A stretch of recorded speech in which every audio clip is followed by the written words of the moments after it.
Voici quelque chose dont beaucoup de Français rêvent. Une enveloppe de vote, celle-ci est suisse. Elle contient un bulletin de vote, une carte de vote, une enveloppe anonymisée et un livret détaillant les objets en votation. On peut lire le livret explicatif pour bien saisir les enjeux. Cette fois, il s'agit de se prononcer sur l'impôt sur les résidences secondaires et sur la carte d'identité électronique. Puis, on accepte ou rejette chaque objet en cochant la case correspondante sur le bulletin de vote. On le met dans l'enveloppe anonymisée, on remet le tout dans l'enveloppe de vote et on la dépose à la mairie où on le renvoie par la poste.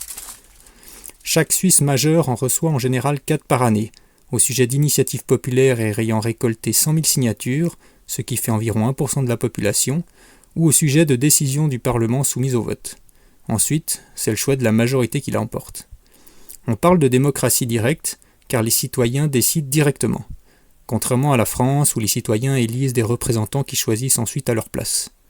Le premier problème avec la démocratie indirecte, c'est que les représentants sont rarement représentatifs de la population, à commencer par leurs revenus.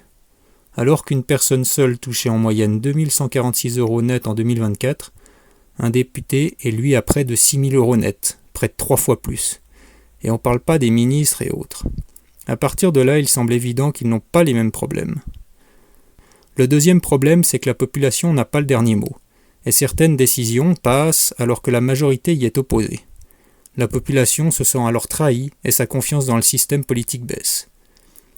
Avec un système qui ressemblerait au système suisse, la réforme des retraites ne serait jamais passée, et c'est la population qui voterait la loi du plomb puisqu'elle a récolté les signatures de nettement plus de 1% de la population. Les Suisses se moquent parfois des Français en disant qu'ils font tout le temps grève. Mais s'ils avaient le même système politique, ils feraient certainement pareil. Si vous pensez que la démocratie ce n'est pas élire un nouveau dictateur chaque 5 ans, alors la prochaine fois, élisez celles et ceux qui s'engageront à vous laisser leur pouvoir une fois qu'ils l'auront.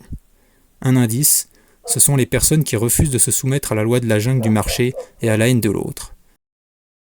Bon vote.